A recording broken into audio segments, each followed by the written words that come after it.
Good morning, Thailand. My name is Alex. And I'm Jay. Yes, he is. And we got some news updates for you from around Atlanta Smiles this Friday, TGIF. It's September 5th. Before we dive into it, please remember to subscribe to the Thaiger to stay up to date on all things Thailand. Now, today, we'll be talking about Thaksin's trip to Singapore being rerouted to Dubai as Pheu Thai nominates their own candidate for Prime Minister. Public pushback against Pattaya's beach camping proposal, and a little later, a Scottish tourist's scorned ex leads to a passport nightmare. But before we get into it, Jay, can you give us a quick word from our sponsor? No, I can't today. Oh, damn it. Jokes, ladies and gentlemen. If you've ever thought about real estate, please just check out phasmas.com, okay? If you haven't checked it out, just check it out. You can watch 3D tours of apartments, condos, houses, all of your real estate needs matched. And if you have any questions, you can just call them up. They've got multiple language speakers as well. If you speak French, if you speak Thai, if you speak English. Swahili?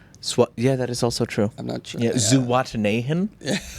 All of the above. Guaranteed. Yeah. Check out phasmas.com. Definitely. Not the only plug, Jay. Sorry, got to do something. Okay. Throw it up. Thank you. Bangkok Night Live and Pattaya Night Live are back later this month. This weekend is the last opportunity you'll have to get early bird tickets. So September 26th in Bangkok, September 27th in Pattaya. This guy is a heavy hitter, heavy big-time podcaster, been on all the late-night shows in America. Paul Morrissey with his special Ice Cream versus Everything. I, of course, will be your host for both of these shows, and we'll have some nice local supporting acts while this headliner will come up and give us his best material. So everybody go get your tickets on Megatix right now. And yeah, that'll do it. It's a very intense stare. Indeed. Well, it's a funny stare. I like to think. All right, well, let's dive into it. Our very first story is about Thaksin. Oh. He's back in the news, as he usually is. Well, he was planning to head to Singapore for a health check, but was instead rerouted to Dubai. Strange stuff. The private jets can't go anywhere that they please, apparently. Former Prime Minister Thaksin Shinawatra traveled to Singapore for a routine medical checkup. However, after being held in detention for 2 hours at Thai immigration, he was eventually rerouted to Dubai. He assured supporters that the trip was brief and pledged to return to Thailand soon. His movements come at a time of heightened political tension, with speculation about his influence on current affairs. Thaksin emphasized that his absence would not affect his ongoing role in Thai politics, which, of course, is not supposed to be anything. Yeah.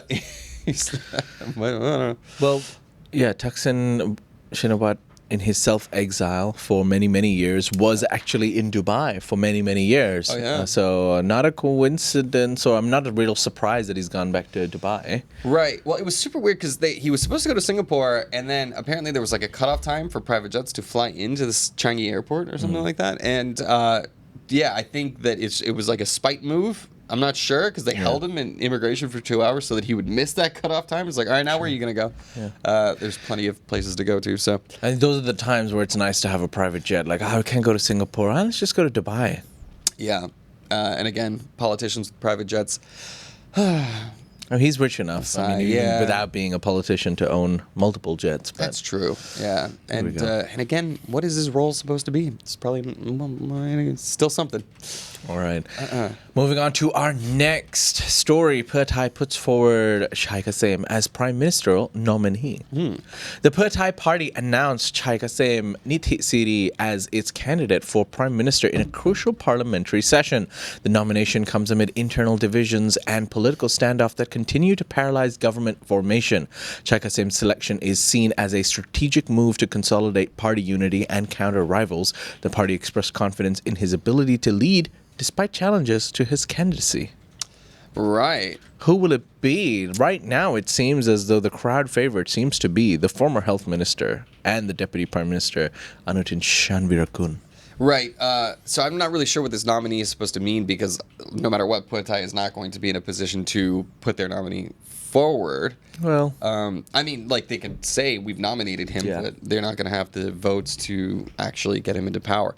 So, I'm not sure, but at least now there's some sort of figurehead for Pheu Thai to rally behind, and still waiting for the dust to settle, because we're not sure still, like, if they're going to dissolve parliament, if they're going to hold elections soon, or if Bumjai Thai and People's Party are just going to go ahead with their plans to form a coalition. Time will tell. Time will tell. We'll keep our eye on it. All right, our next story, we are off to Pattaya. There is public pushback that is growing against Pattaya's beach camping proposal. Can't go camping on the beach. Apparently, plans to allow overnight camping on Pattaya Beach have met increasing resistance from local residents and business owners. Critics argue the initiative could damage the environment, worsen congestion, and disrupt the city's tourism image. Officials initially promoted the idea as a way to attract visitors and boost revenue. Growing opposition, however, is pushing authorities to reconsider the project. I can't imagine anything worse. Why would you allow people to camp on a beach? There's many places you can camp. Right. Like if there was like a section of the beach, but like, where are we talking about? Like just right on Pattaya Beach? Like, I don't know. Even if it is a section, a lot of people love going to watch the sunrise, go for an early surfing session or just a swim session to the beach. Imagine rocking up at 7 a.m. and then what? You're gonna knock on someone's tent and be like, "Hey, it's morning now. Can you?" It's also a bit of an invitation for like, I don't want to like denigrate homelessness, but. You could end up setting up tent cities of homeless people right there on your tourist attraction, which would not be very welcoming. I mean, hey, there's already hundreds of Indians just sleeping there overnight anyway, partying through the night. It's an ongoing issue. But yeah, setting up camping does seem like, I don't know, it's interesting. At least they're listening to the community, being like, hey, we proposed this. Community's like, please no. And they're like, oh, okay, all right. Alex, why do you have such distaste for Indians? Because I sit next to one every single day. Fair. I have... That is fair. Okay. Moving on. Jay. Yeah, thanks for that. Moving on to our next story. Thai spiritual medium rejects fraud accusations over donations. Spooky. All right. A well-known spiritual medium in Thailand has denied allegations of misusing funds collected from followers. Critics claim the donations were improperly handled, sparking controversy within the religious community. The medium insisted that all money was used transparently for spiritual activities. Authorities are reviewing the complaints but have yet to take formal action. Huh. A ripoff in the spiritual medium community? What is the world coming to? I can't believe it. If you Pay me to ward off the evil spirits. Don't ask me how I spend it. If you can't trust your psychics, who can you trust, Jay? I don't understand what the sick world are controversy we here living is. in? Like, how would she be misusing the donations? You're giving her money, right? Like, not just like the end of the transaction. I don't know. Like, do you know Cleo? Does anybody remember Cleo? Call me now for your free tarot reading. You know? No. These scams have been alive and well in plenty of. There's been 1-800 numbers that you could call up and you give away tons of money, and people got addicted to it, right? Yeah. And they end up losing a lot of money to what is, a pseudoscience. So that culture is definitely alive and well in Thailand. And what I don't get is, like, if you're giving her the money, what is she supposed to be using it for anyways? Like, you were supposed to use that to ward off the spirits, not buy a car or whatever. Well, my spirits haven't been warded off, so the 10,000 that I gave you, I want my money back. yeah, where did you spend it? Indeed. Not on warding off my spirits. It's a strange contract, I have to say. Tony's with me. You remember Cleo. Thank you, my friend. Call me now. There's a Dave Chappelle skit I got to show you later. All right. Our next story is about a Scotsman and his scorned ex-lover. That's right. A Scottish tourist trip was cut short after his ex-partner canceled his passport. Oh. No shame. A Scottish man's holiday in Thailand was abruptly ended after his ex-partner allegedly canceled his passport. I mean, why did she have the authority to do that? It's weird. Authorities informed him mid-trip that his travel documents were no longer valid, forcing him to return home early. The incident left him stranded and unable to continue his vacation. So sad. The unusual case has drawn attention to the vulnerabilities of passport holders abroad. How does that make any sense? How can someone just take someone else's passport and get it canceled? I mean, wouldn't you have to go to the embassy and they'd be like, excuse me, miss, why are you trying to cancel your partner's... Oh, he's unable to make it to the... He's unable to make it to the embassy for some reason. And then how can you get back cancel in it for without him. that passport? It's so weird. Hell hath no fury, like a sworn woman, I thought she cut it up or something. Wouldn't that be easier? Yeah. Well, she went through official channels. Yeah. Huh? Look at that. He's going to find out when he's trying to leave. And how can you just accept that excuse? Like, here's his passport. He doesn't need it anymore. He's done. It's like you're doing that from Thailand, too. Or wait, did she do it from the UK? I don't know, actually. I don't know, man. So many questions. I'm lost. Anyways. just goes to show, just don't mess with your woman, bro. That's for sure. Just don't dude. do it. Yeah, don't do end it. things amicably, Yeah. because this will happen. Well, there is no amicably. Just don't end it. Just stay with unhappy and suffer miserable through forever. it. Yeah. All right. Yeah, that's good advice, Jay. Yeah. Tried and tested. Indeed. Yeah. Moving on to our next story. The Thai army signals legal action against Cambodian trespassers. The Royal Thai Army declared it is ready to prosecute Cambodian nationals who cross illegally into Thai territory. Military leaders stressed that border security remains a top priority amid rising tensions. Patrols have been intensified along sensitive areas to prevent further incursions. Officials warned that violators will face strict legal consequences. Okay. Yeah. Stay off my lawn. Yeah, the reason I have to keep doing these Cambodian stories, by the way, they blow up on TikTok. I think the Cambodian bots are still out. We still get insane views, but look, it's still saber rattling. What I like about the saber rattling is that it's getting quieter and quieter. These kinds of stories are becoming less and less escalating and more de-escalative. So I'm pretty happy with the trend that peace is sort of winning out here in the end after the very hot conflict just about a month ago. So. Yeah. Yeah. Good. Relatively. I mean, still standing firm, but. I mean, I feel like that.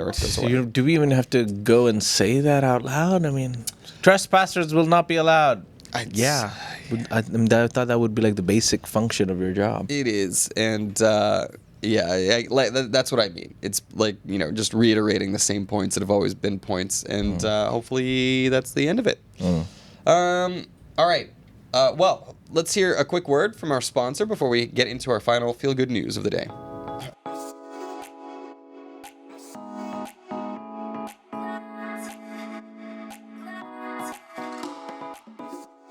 Wow, I feel hot and bothered after that break. I think, Because the aircon unit. Well, yeah, Faz-wise, thank you. Air conditioning, no thank you. Guess what? If you rent a property with Fazwaz, they'll make sure your AC is working the entire time. Indeed, yeah. They'll fight your battles for you. Time to find a new office, and I think Faz-wise can help us. That is true. Technically, they don't do office rentals, but yeah. Moving on. I'm going to be gasping for air in just a second. Okay, all right. We got 2 more stories for you guys. We got feel-good news. Do I do the graphic? Feels good, man. Yeah, hit it. Why not? Feels good. Feels good, man. All right, so Thailand's Central Park launches as a global urban lifestyle hub. This is a big old project that just opened up. Love it. Central Park is officially open in Bangkok, presenting itself as a world-class landmark for modern city living. The development combines green spaces with lifestyle amenities designed to elevate urban experiences. Planners envision it as a cultural and recreational destination for both locals and visitors. The project aims to redefine how Thailand integrates nature within cityscapes. Is that just a mall? It's a massive shopping area. It's massive residential area. There's office spaces. They're trying to what I find interesting about Asia is that the malls are very much alive. Well, if you go to the West, Yeah, true. malls are dying. In Asia, it is exactly the opposite. Yeah, where else do you go? It's too hot. You gotta go to the malls. Hang out in the malls. Go see some movies. You can go. There's all sorts of entertainment there all the time. But yeah, I think it's Aimlessly walk around to kill time. it's a good way to kill. I remember when I was a kid, it used to be a big highlight to go to the mall and walk around and aimlessly kill time. You know what I mean? You hit the arcades, and then as you get older, you just unnecessarily spend your money buying things you don't need. That's also retail therapy. That's fun. Marketing, baby. I like it. Anyways, it'll be fun. I'm gonna go check it out sometime soon, I think. All right. Our last story today: Phuket's Rawai Beach named among Airbnb's top foodie spots for 2025. Woohoo! Okay. Why not? Airbnb ranked Rawai Beach in Phuket as one of its top global destinations for food lovers in 2025. Who would have known? The area gained recognition for its vibrant street food, seafood markets, and authentic dining experiences. Rawai was praised as a blend of local culture and culinary excellence. The recognition is expected to draw more international visitors to the island, which is particularly a surprise for me because I would never go to Rawai to eat food in Phuket. What? Rawai's great, dude. There's really good food. Isn't that the seafood market is down there? Like you can go and the seafood market, not the. I mean, yeah, but that's part of there's it. better places. Dude, I love the seafood I'm market. just saying, It's so personally, good. like as being a Phuket local, Rawai is cool. I would never go to Rawai unless I wanted like travel to other places because they got the pier and stuff. But like, Chalong has better seafood. I don't know about that. Can't believe Jay for shitting sure. on Rawai. No, I'm just saying. I was like, I'm just a bit surprised. Rawai, stand up. It's a bit surprised. Chew them up in the comments. The only everybody. people who like Rawai are the people who live in Rawai. I love going down that way. Hey, you got Nihard Beach right there. That's my favorite beach on. I have some legitimate friends who live in Rawai who are possibly going to watch this and be like, "This guy, You how dare son of a they?" bitch. Like, Yeah, pretty much. I love Rawai. I think it's for me. It's the only Gotta problem with represent my Rawai is hood, that it's bro. so Gotta far represent my away from the airport, so it's just a pain in the ass to get to. But when I go, It's to Phuket, literally the most bottom part of it is. Phuket. Yeah. But when I go to Phuket, that's my favorite area to stay. Rawai? Rawai, Nihard, really. Oh, yeah, I like exactly. Nihard, So yeah. Naiharn, which is a little bit above, way better. Chalong, Yeah. a little bit down, way better. Rawai is just kind of like Yeah. feeding off these two beautiful places. Fair enough. Yeah. Well, it's Airbnb. We can't expect them to know everything. Yeah. So what are you gonna do? Well, anyways, that'll do it for our show. It's good to have you back, my friend. Yeah, it's nice having you. Well, let's wrap it up, shall we? Yeah. Ladies and gentlemen, these are some of the stories from across Thailand today. You can find more stories on thetiger.com or visit ASEANnow.com to get into the conversation on any of these stories. Ain't that the truth? And don't forget, this is a live show. We got we're nearing 150 It people is here live. with us. I could judo chop and murder Alex on stream. Steven Seagalmi. But then that would be frowned upon. Well, anyways, Many the live societies. show is 9:30 a.m. weekdays. Be sure to check it out sometime, guys. And thank you for watching this edition of GMT. We'll be back again next week on Monday. Yeah. After a lovely weekend. Social media: TikTok, Instagram, Facebook, wherever. You'll see a lot of content you wouldn't normally see here on the main channel. Yeah, boy. Like, subscribe, blah, blah, blah. All right, for now, we're going to dive into the live chat and see what our viewers have to say. If you like that story, please like and subscribe. And for more Thailand news, follow us on Instagram, YouTube, or TikTok at The Thaiger, or you can go to thetiger.com and join the conversation.